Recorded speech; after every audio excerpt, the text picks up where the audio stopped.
Hello everyone. आज हम बात करेंगे कमर के दर्द की, लेकिन जो प्रॉब्लम कमर से नहीं आ रही है। तो क्या कारण हो सकता है कमर के दर्द का जो प्रॉब्लम एक्चुअली कमर में नहीं है? वो कारण है पेट का बढ़ा हुआ होना, बेली फैट जिसे कहते हैं, या प्रोट्रूडेड एब्डोमेन। अब उससे कमर का दर्द कैसे हो सकता है? सबसे पहले आप देख रहे हैं कि हमारी जो लंबर स्पाइन है उसका एक नेचुरल कर्व होता है जो कि रहना बहुत ज़रूरी है।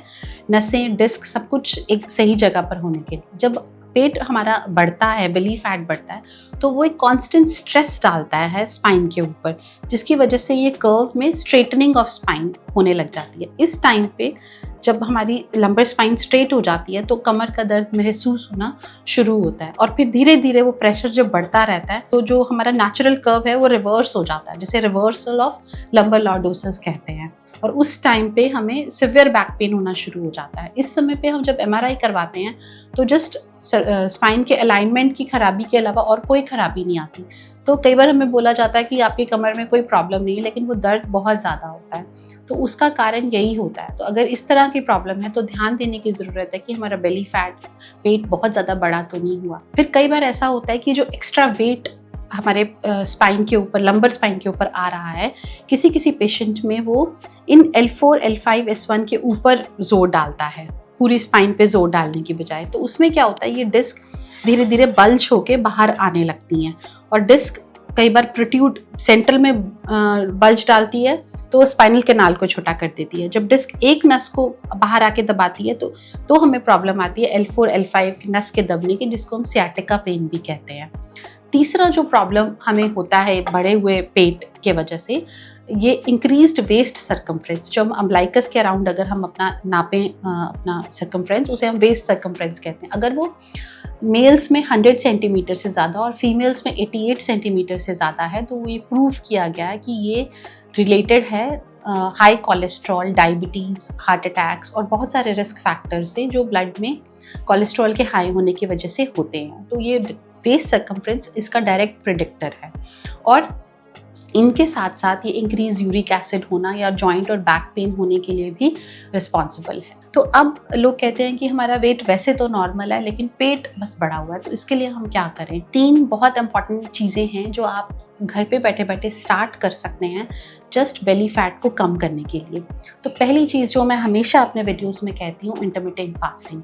अगर स्टार्टिंग में अगर आप पूरा इसको रिलीजियसली फॉलो नहीं कर सकते, तो सबसे पहले शाम को अर्ली डिनर कर लीजिए 7 बजे, और सुबह पहला जो ब्रेकफास्ट है 9 बजे से स्टार्ट कीजिए, ताकि 14 आवर्स हो जाए। और अगर आप नहीं कर सकते तो रात को 8 बजे से सुबह 8 बजे तक एटलीस्ट 12 घंटे से स्टार्ट कर लीजिए, and then you can increase it to 13 hours, 14 hours gradually, जैसे जैसे आपकी बॉडी इसको यूज टू होती जाए। तो ये बहुत ज़्यादा हेल्प करता है पेट की ब्लोटिंग कम करने में, हैवीनेस जो आपको फील होती है उसको, क्योंकि बॉडी को एडिक्वेट टाइम मिल जाता है खाना डाइजेस्ट करने में।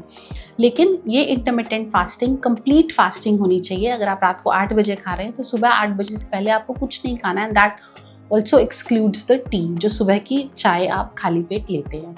फिर दूसरी चीज़ है कोर स्ट्रेंथनिंग एक्सरसाइज। अगर आप बाकी एक्सरसाइजेज नहीं कर सकते तो एटलीस्ट 5 से 10 मिनट कोर स्ट्रेंथनिंग एक्सरसाइज, जैसे प्लैंक, सूर्य नमस्कार या और कोई पेट से रिलेटेड एक्सरसाइजेज, कम से कम 10 मिनट भी अगर आप रोज़ करेंगे तो धीरे धीरे आप देखेंगे कि आपका जो कोर मसल्स है वो स्ट्रांग हो रही हैं और बैक पेन का प्रॉब्लम अपने आप ठीक हो रहा है। तीसरी जो इम्पॉर्टेंट चीज़ है, अपने डाइट पे फोकस करना। जो आप इंटरमिटेंट फास्टिंग अगर आपने शुरू किया है, सुबह 9 बजे अगर आपने पहली चीज़ हैवी पराठे खा लिए, तो दैट बिल्कुल जो इंटरमिटेंट फास्टिंग करे उसका पर्पस ही बेकार हो जाता है। जैसे पहला डाइट आप लाइट लीजिए, जैसे फ्रूट्स हो गया या वेजिटेबल जूसेस हो गया, and then you follow it after few hours with the main course. तो दिन में जैसे 2 बार खाना। और कई बार ऐसा होता है कि कुछ तरह के फूड्स किसी पेशेंट्स को नहीं डाइजेस्ट होते, जैसे कई लोग ग्लूटेन एलर्जिक होते हैं। अगर आप रोटी नॉर्मल खाते हैं, अगर आपको लगता है आप बाहर का कुछ खाना नहीं खाते, फिर भी आपको कब्जी, स्किन में एक्ने और इस तरह के ब्लोटिंग होना, इनडाइजेशन होना, इस तरह की प्रॉब्लम्स रहती हैं, तो आप ध्यान दीजिए कि कौन सा खाना है आपके नॉर्मल शेड्यूल में जो आप खा रहे हो और आपको डाइजेस्ट नहीं हो पा रहा। वो रोटी हो सकती है, ब्रेड हो सकती है, पेस्ट्रीज, जो भी ग्लूटेन से बनी हुई चीज़ें वो हो सकते हैं। कई लोग ऐसे होते हैं जिनको दूध एक एज के बाद डाइजेस्ट नहीं होता, तो आप एक्सपेरिमेंट करके देखिए अपने साथ कि 1 मंथ आप मिल्क बिल्कुल बंद कर दीजिए और देखिए कि जो एब्डोमिनल सिम्टम्स आपको तंग कर रहे हैं वो बंद करने के बाद जाते हैं कि नहीं।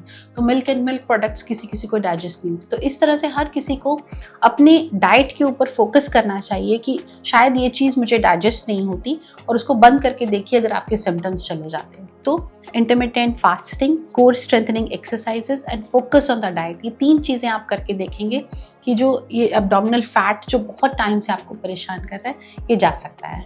इसके रिलेटेड कोई भी क्वेश्चंस हैं अगर आपके मन में, तो आप मुझे कमेंट सेक्शन में पूछ सकते हैं। वीडियो कंसल्टेशन करने के लिए अगर आप पर्सनली आ नहीं सकते, दिए गए नंबर पे आप कॉल कर सकते हैं।